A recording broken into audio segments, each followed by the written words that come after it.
doctor na 1 month matam pirebako 1 month matam pire ado 1 month to loraga amu kana tawdoini check up chattoini simo hospital henang doctor oiningdro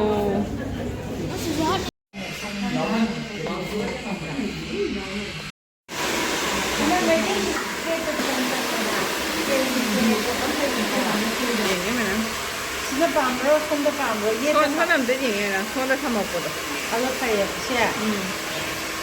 Sino ni kano do sonda ko. Saya nongala khoidro kani Koyo ni.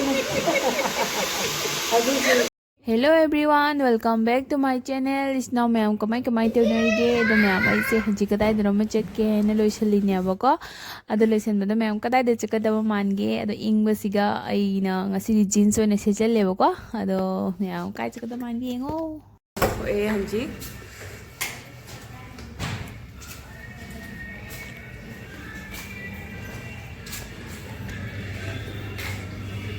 jatong chotkan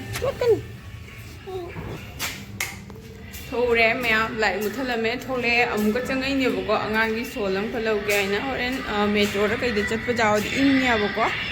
adu do haidi makhong yam ingthare ba adu gi ingbodo kupsan na ba haina adu gi solam khalau re ni ado ma'am akhoi ne check se keno de check ne bako doctor da nahan aina jengu bado akhoi gi unit ki doctor da yengu bado mana refer to birok bado ado check ke na tawine bako ngasi se mande oibagi ado check ke na bado khoi thola ga bado khoi na no mowaling da khoi gi appointment ka khare appointment ka khi bado khoi pung 10 ga 20 minute ki appointment na ba doctor se dugai du una bagi ado do khoi pung se hadi 10 ta san doi tawra bako 9:30 du mana tara ba khoi se ngana haraga aduduna khoje thenge haidrene keno tawdre khoigi makeup ama pharaga ubera ama pharaga dumain taro khoi la e boko adu la e handi lambi de chaleni ado me ama sigi bridge se signature bridge aibadani dili gi jamnadi kuidri bane boko saba me andi jam interest lei bad edi jamne interest lei te boko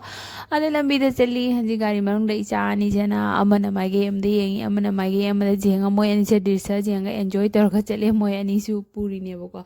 ado aina hanjik chaliba hospital se max hospital dani aina chali se max hospital gi doctor dani bako ado hanjik ek jaure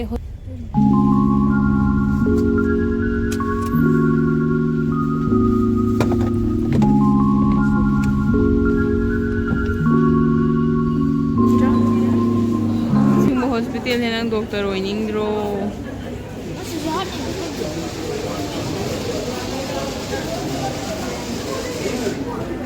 do hospital la jange ma'am hanjik se ado koi appointment ga dino mawali nge digi logre aduga koi hanji changa ga token ka aga doctor do koi una ga dabne bako ado token koi ka e token ga se loina machine system de tawre aduga asigi hospital se su max hospital hai se akoi dum ai high five level da chinga ba hospital amane bako aduma ku akoi asigi chat pase actually asigumba hospital mayam se kaino da delhi gi oina dine akoi gi military force ki damakta moi mayam include tawre bako ayushman card ta tawraga but aina chatma matam da dise ayushman card gi yadaba maram oraga khoi gi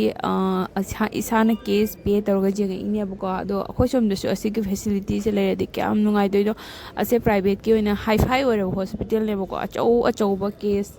solve tauba adu hospital ni ado akhoi somdana asigumba se jam include tawde khara chaw hospital na tongana lai aduga macha gumba da doidi moi government ni ne hari yamna haidi keno to khotpi da bodo adugumba da oina tawe bako adu khalor nungai de ado hospital de la aga ne mage security guard sing je oina haidi kal ai hai sini moina tawriba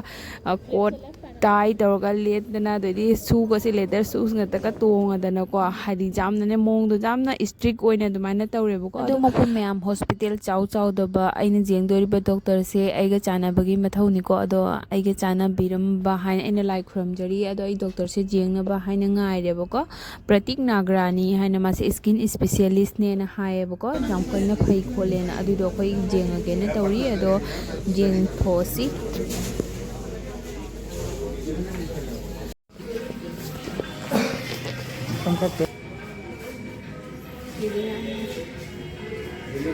Yeah, so we sent you with someone again.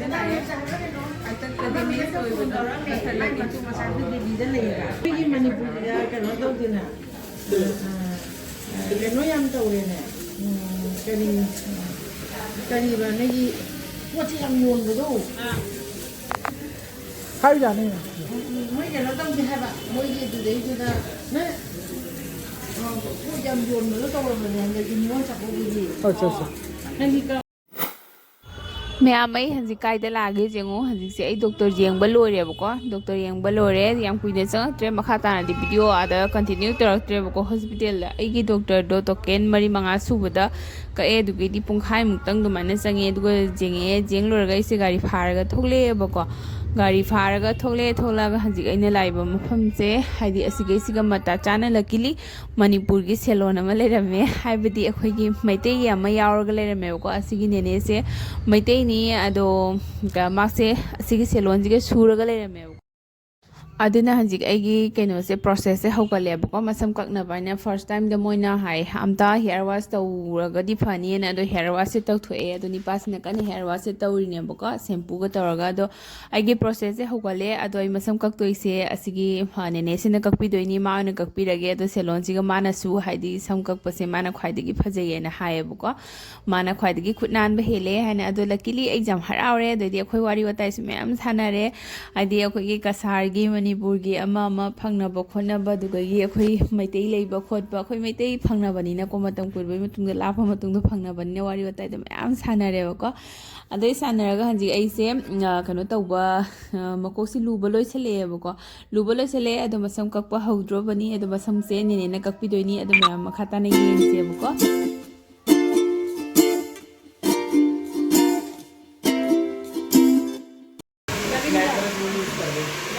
मेरा अंदर है ना local में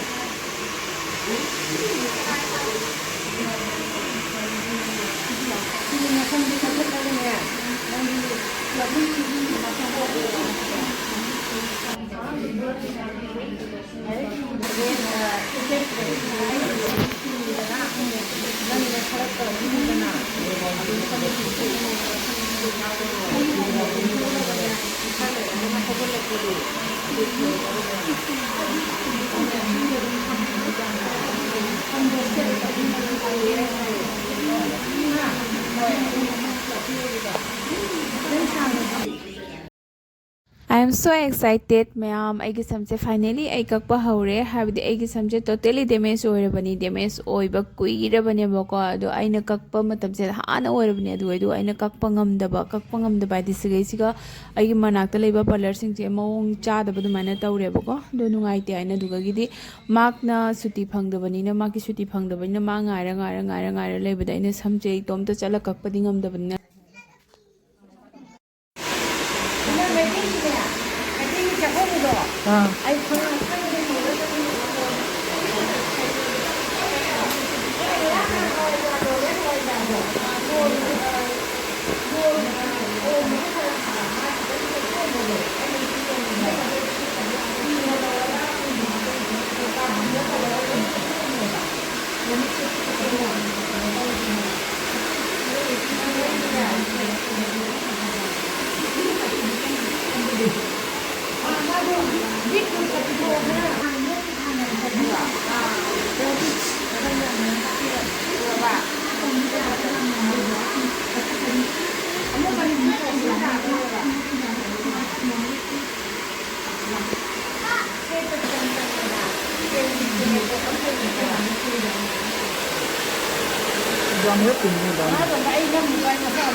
ꯃꯌꯥꯝ ꯑꯩꯒꯤ ꯁꯝꯁꯦ ꯍꯟꯖꯤꯛ ꯀꯛꯄ ꯂꯣꯏꯁꯤꯜꯂꯛꯑꯦꯕꯀꯣ ꯑꯗꯣ ꯑꯩꯅ ꯂꯩꯔꯤꯕ ꯁꯦꯂꯣꯟꯁꯦ ꯂꯨꯛ ꯁꯦꯂꯣꯟ ꯍꯥꯏꯗꯨꯒꯅꯤ ꯃꯣꯏ ꯁꯥꯔꯚꯤꯁꯁꯨ ꯐꯖꯅ ꯄꯤꯌꯦꯕꯀꯣ ꯃꯣꯏ ꯁ꯭ꯇꯥꯐꯁꯤꯡꯁꯤꯁꯨ ꯐꯖꯅ ꯄꯤ ꯅꯦꯅꯦ ꯌꯥꯎꯕꯇ ꯅꯠꯇꯅ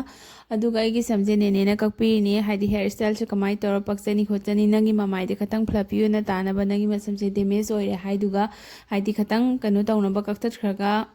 ꯅꯪꯒꯤ ꯃꯁꯝꯒꯤ ꯚꯣꯂ꯭ꯌꯨꯝꯗꯣ ꯈꯔ ꯌꯥꯝꯅ ꯎꯅꯕ ꯍꯥꯏꯅꯀꯣ ꯑꯗꯨꯒ ꯑꯦꯛꯆꯨꯋꯦꯂꯤ ꯑꯩꯗꯤ ꯌꯥꯝꯅ ꯁ꯭ꯃꯨꯠꯅꯤꯡ ꯇꯧꯅꯤꯡꯕꯅꯦꯕꯀꯣ ꯁ꯭ꯃꯨꯠꯅꯤꯡ ꯇꯧꯒꯦꯅ ꯈꯟꯕꯁꯦ ꯀꯨꯏꯔꯕ ꯑꯗꯨꯒ ꯃꯁꯝꯗꯣ ꯁꯣꯛꯄ ꯍꯦꯜꯂꯅꯤ ꯍꯥꯏꯗꯅ ꯇꯧꯔꯒ ꯑꯩꯅ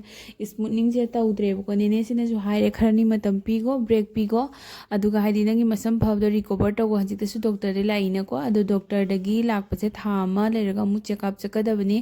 ꯑꯗꯣ ꯃꯁꯝꯁꯦ ꯂꯣꯏꯁꯤꯜꯂꯛꯑꯒ ꯁꯤꯁꯦ ꯐꯣꯝ ꯇꯥꯕ ꯌꯦꯡꯕꯒꯤꯗꯃꯛꯇ ꯃꯣꯏꯅ ꯗ꯭ꯔꯥꯏ ꯇꯧꯕꯅꯦꯕꯀോ ꯗ꯭ꯔꯥꯏ ꯇꯧꯔꯒ ꯃꯣꯏ ꯁꯤꯁꯦ ꯁ꯭ꯃꯨꯠꯅꯤꯡ ꯇꯧꯕꯒꯤ ꯑꯗꯨꯃꯥꯏꯅ ꯑꯗꯣ ꯉꯁꯤ ꯈꯛꯇꯪꯈꯛ ꯂꯩꯔꯒ ꯁꯤꯁꯦ ꯄꯥꯔꯃꯅꯦꯟ ꯅꯠꯇꯦꯕꯀꯣ ꯉꯁꯤ ꯈꯛꯇꯪ ꯂꯩꯔꯒ ꯃꯊꯪꯗꯒꯤꯗꯤ ꯑꯗꯨꯝ ꯅꯣꯔꯃꯦꯜ ꯑꯩꯒꯤ ꯃꯁꯝ ꯀꯔꯂꯤ ꯍꯦꯌꯔꯗꯣ ꯂꯥꯛꯇ꯭ꯔꯕꯅꯦꯕꯀꯣ ꯑꯗꯣ ꯃꯌꯥꯝ ꯑꯩꯒꯤ ꯍꯦꯌꯔ ꯁ꯭ꯇꯥꯏꯜꯁꯦ ꯂꯣꯏꯁꯤꯜꯂꯦ ꯄꯛꯆꯕ ꯌꯦꯡꯉꯣ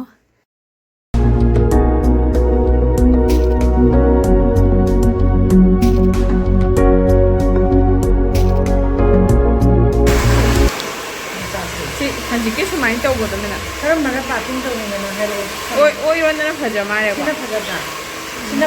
ꯁꯤꯗ ꯄꯥꯔꯇꯤꯡ ꯄꯥꯝꯃꯀꯣ ꯐꯖꯩꯅꯦ ꯃꯅ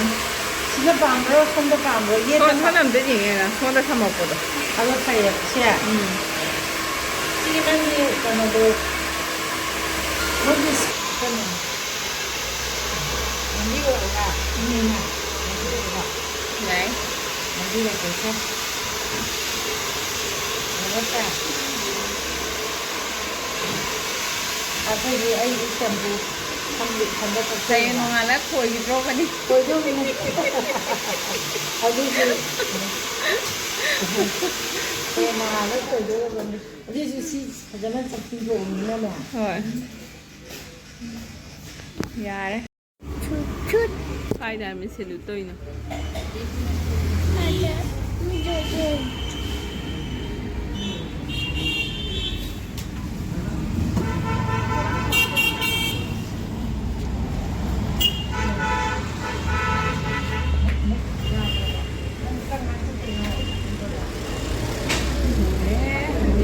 loiraga thogleke asune sumaine kathale ma'am सम कक्तना लोइना थोगले कक्तना लोइना जिते थोलक पतंगाई अदो स्माइना स्टेप आगा लेयर का आगा लाए फजबरा जेंगु मैम मनिंग द उलके को आई साइड लंबी दे चली बको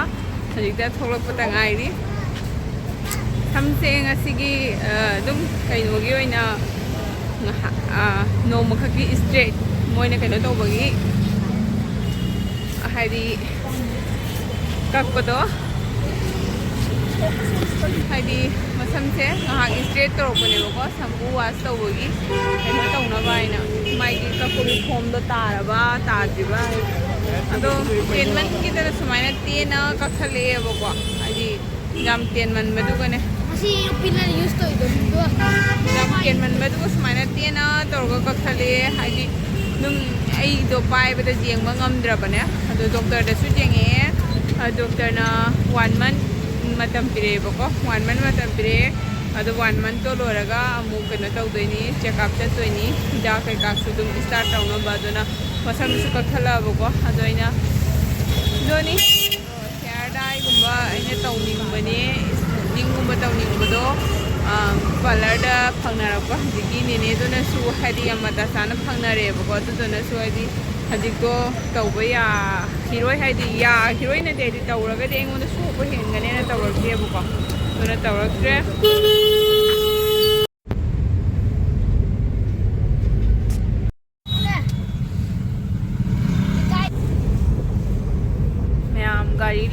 gari laktana khoi tonge jumda hannaba haina hale lambida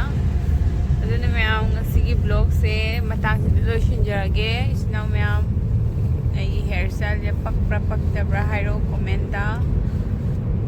taw myam support to bio video se myam support gi 2k eujare ado 2k eudo aina